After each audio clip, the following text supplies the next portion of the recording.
Nathan, you've joined Thaddeus on this journey of, I suppose, making sexual addiction and other addictions and the treatment of them more available to anybody. What brought you to this place? Wow. Well, I remember the date well, August the 1st, 2012. I was dropped off by my dad and my sister at a psychiatric hospital for a 28-day stay for the treatment of substance and behavioural addictions. Wow. That must have been incredibly hard for them to do, but also pretty a big step for you. It was the lowest point in my life, and I just remember when I was in the hospital thinking that how had it got to this point, all these consequences that had happened to me, and it was a very dark place at the beginning. So you, from 2012 to today, I mean that's a bit of a journey. Yeah. So what was it about that then that's brought you to where you are now? When I was in treatment at the hospital, there was a therapist there who had also been through the hospital as a patient, and he was in recovery, and it was inspirational from seeing where she'd been to where she was now. And I just knew, and even a few weeks in, that I wanted to go down the route of being a psychotherapist in the addiction field. I was just inspired. So you felt inspired by this therapist. You thought, I want to be a therapist?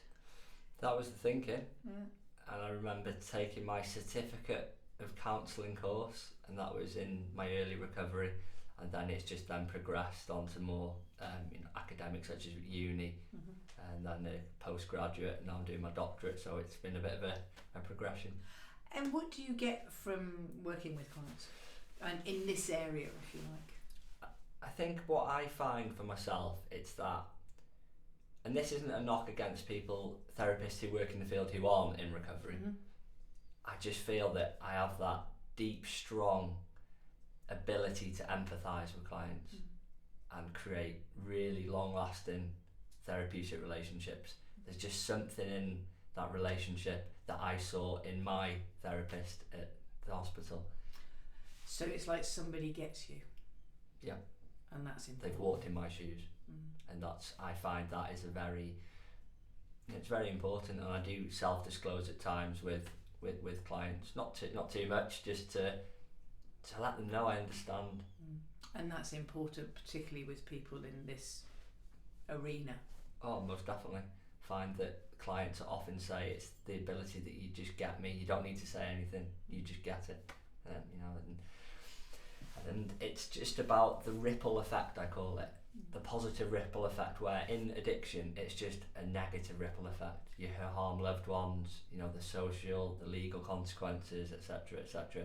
Where in recovery, I just love helping an individual, because then it helps their family, helps their children, helps the loved ones. It's that positive ripple effect, that you're having just to help that person. It's just the biggest satisfaction of the job. So does that mean every client you see ends up turning into a therapist as well?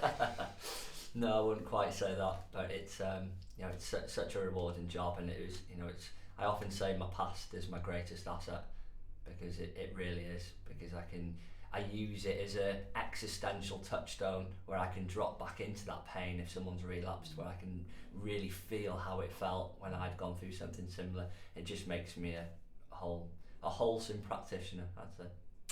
Thank you for your openness. You're welcome.